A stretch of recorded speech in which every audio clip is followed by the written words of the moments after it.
Hi, I'm Megan Moore, Associate Dean of the Honors College. So what is an honors contract? An honors contract is a way for you to earn honors credit in non-honors courses. Typically, this could be additional coursework. It could be doing a lab experiment. It could be doing a class presentation, possibly teaching a lecture, doing additional performance or another piece of artwork for your course. It's something that helps you delve deeper into the course material. In this video, you're going to meet faculty and students around campus talking about their favorite honors projects. Whether you are a new or seasoned faculty member or honors student, this video will help you think outside the box when trying to develop an honors contract for a course. Honors contracts can help students make the most out of their undergraduate career.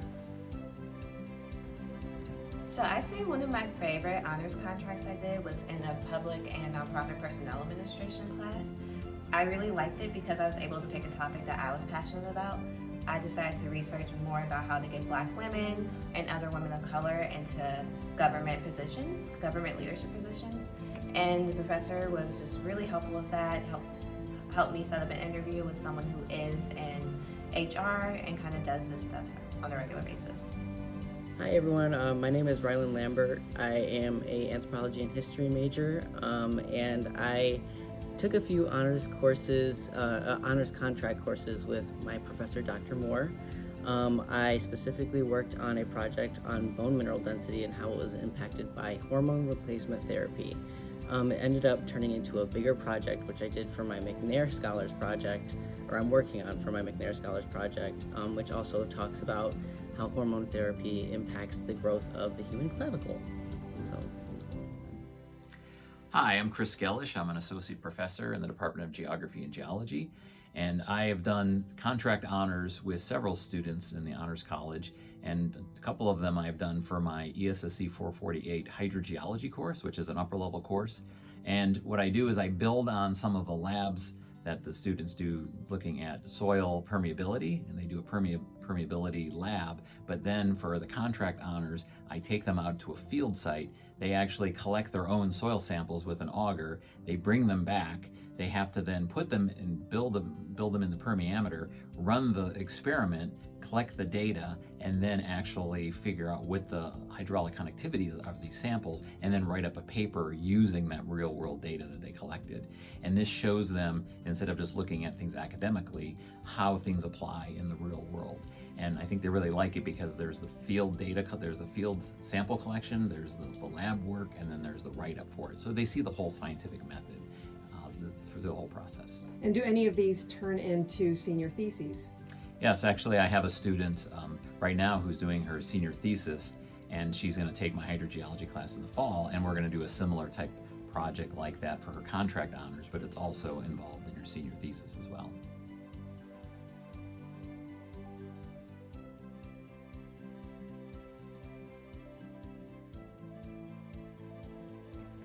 Hi, my name is Haley. I'm a data science and analytics major. My favorite honors contract that I have done so far is one that I'm actually currently working on. It's a research paper on the lack of women in the technology field. This has not only given me the opportunity to dive deeper into my actual course, which is Women in Business and the role of women in the work field, but it's given me the opportunity to apply it to a field that I'm going to be working in.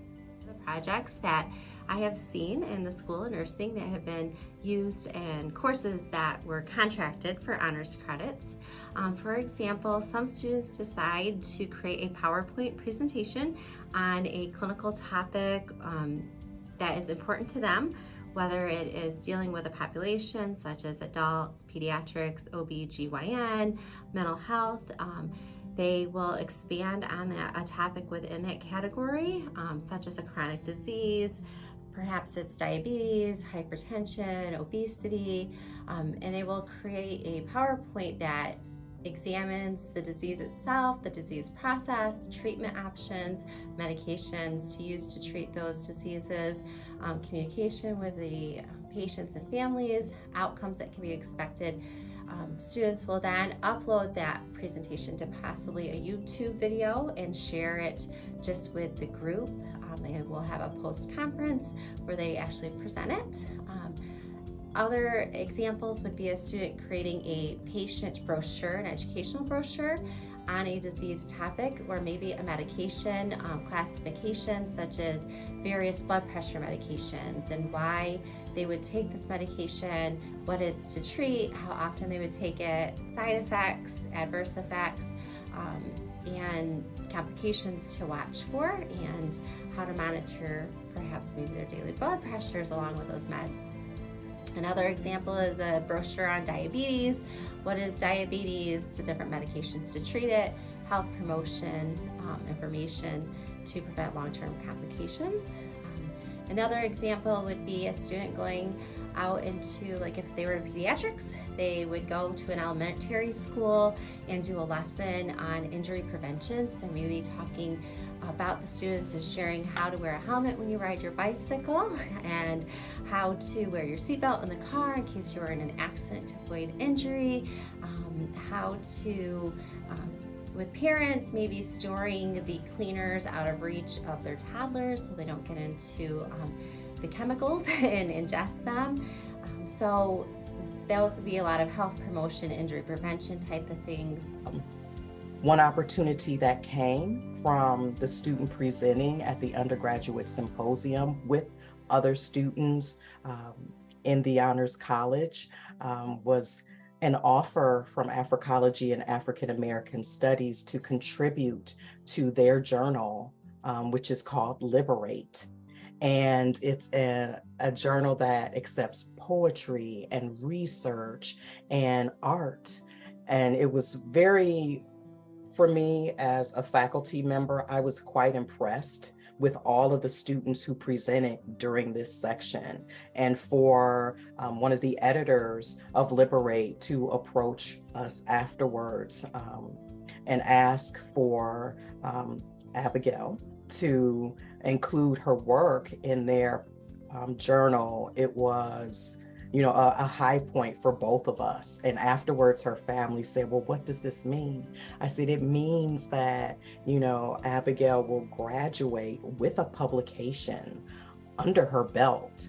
And when she applies for graduate school, that will make her application, it will stand out above the others. So that's something that sets her apart.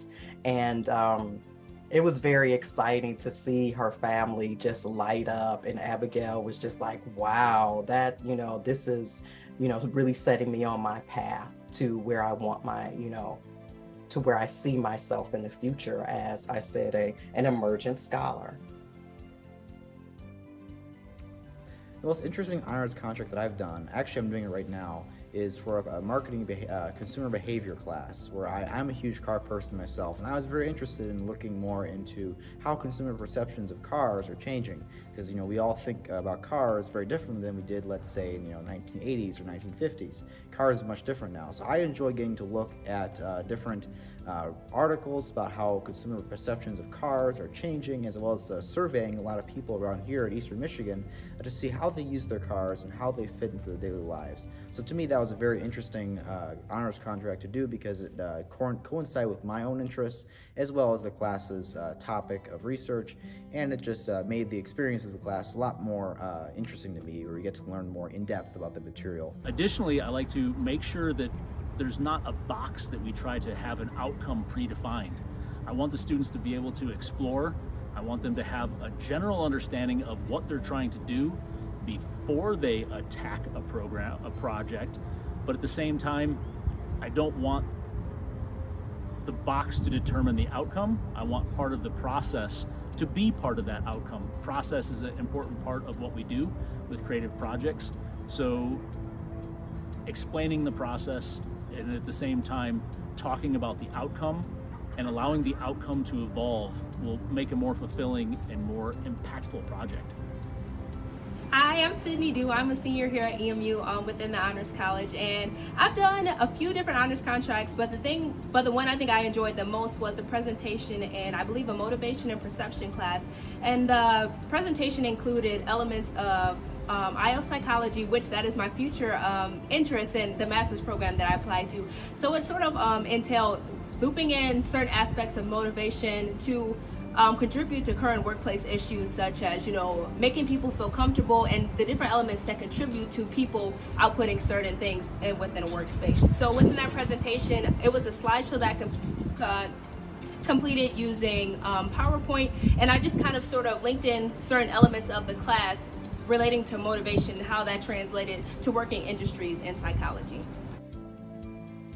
So how do you complete an honors contract?